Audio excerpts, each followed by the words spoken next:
لأنها حياتك، لأنها سعادتك، لأنها صحتك.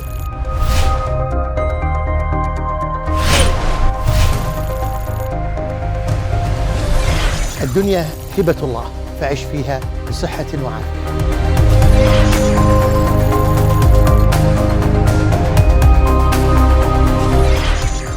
لا تسكنن بلدا لا يكون فيه طبيب ينبئك عن أمر بدنك.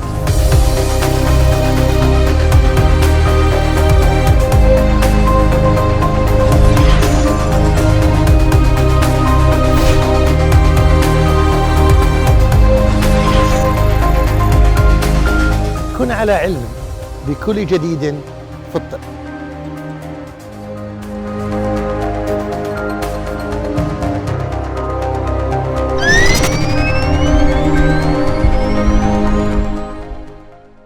ترتبط السمنة بأكثر من 229 مرض، إذ تؤثر على كافة أعضاء جسم الإنسان دون استثناء.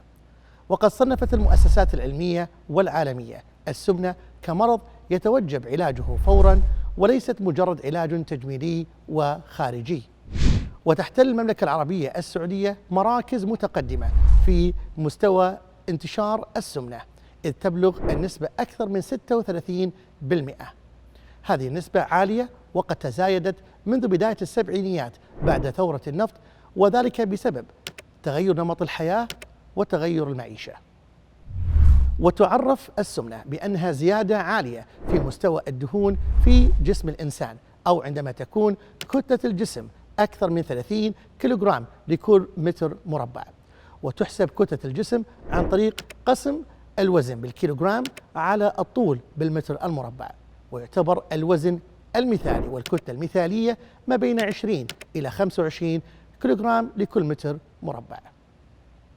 هل تعلم أن حياتك المتوقعة قد تقل بنسبة 10 سنوات عندما تكون كتلة الجسم أكثر من 40 كيلوغرام لكل متر مربع، وقد تقل ب3 سنوات عندما تكون كتلة الجسم أكثر من 30 كيلوغرام لكل متر مربع، وأن أي زيادة بنسبة 5 كيلوغرام لكل متر مربع قد يزيد نسبة الأزمات القلبية والجلطات الدماغية أكثر من 40%. In the past 100 years, diabetes care has advanced significantly. And it all started in 1921 when a team of researchers in Toronto made a life-saving discovery. For the first time, they were able to show that the molecule insulin could lower blood sugar levels in dogs with diabetes. They began by saving the life of one young boy.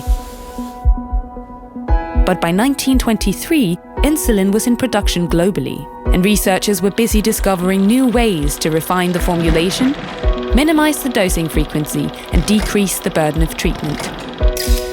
Until this point, diabetes had been a death sentence. But with insulin, the average life expectancy of a person diagnosed with diabetes improved dramatically. As we began to understand more about diabetes, it became clear that there are several types, and that type 2 diabetes is the most prevalent form. The incidence was growing, and the race was on to develop new treatments and approaches to care.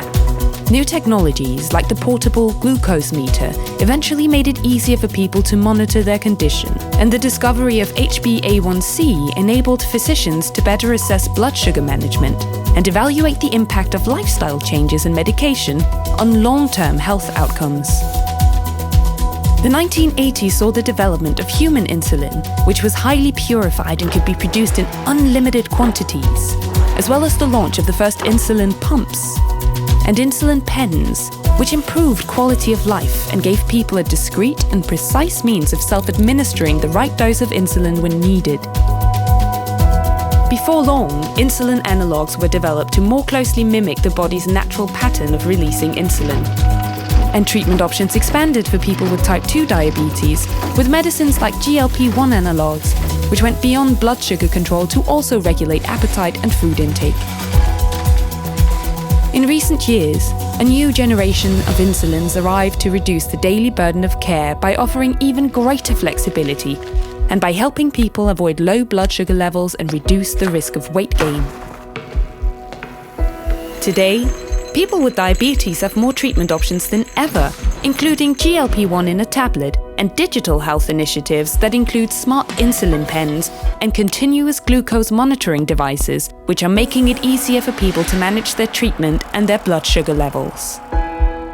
So what's next? Future innovations include the potential for a once-weekly basal insulin, glucose-sensitive and cardioprotective insulin, new digital health solutions, transformational stem cell therapies, and even the hope for a curative treatment one day. At Novo Nordisk, we are committed to addressing the challenges of diabetes as we continue to drive change in the next 100 years.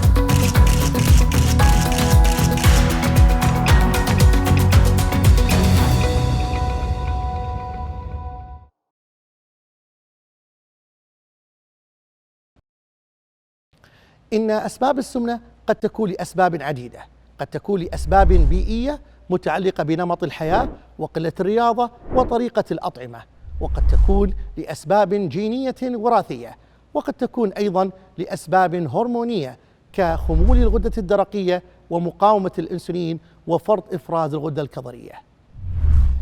ترتبط السمنة بأمراض عديدة.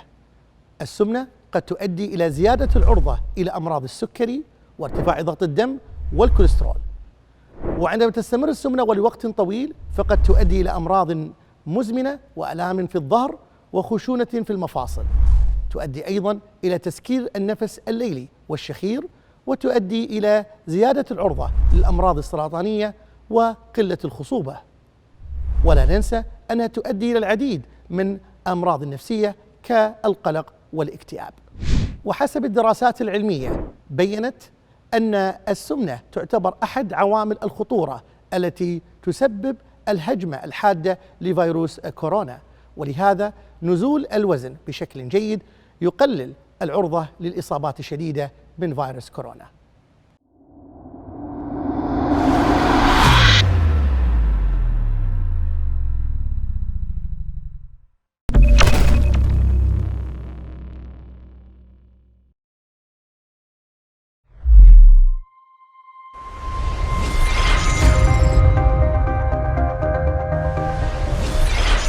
لأنها حياتك، لأنها سعادتك، لأنها صحتك.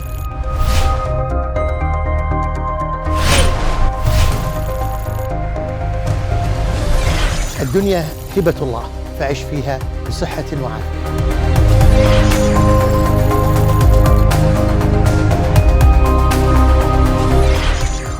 لا تسكنن بلدا لا يكون فيه طبيب ينبئك عن أمر بدنك.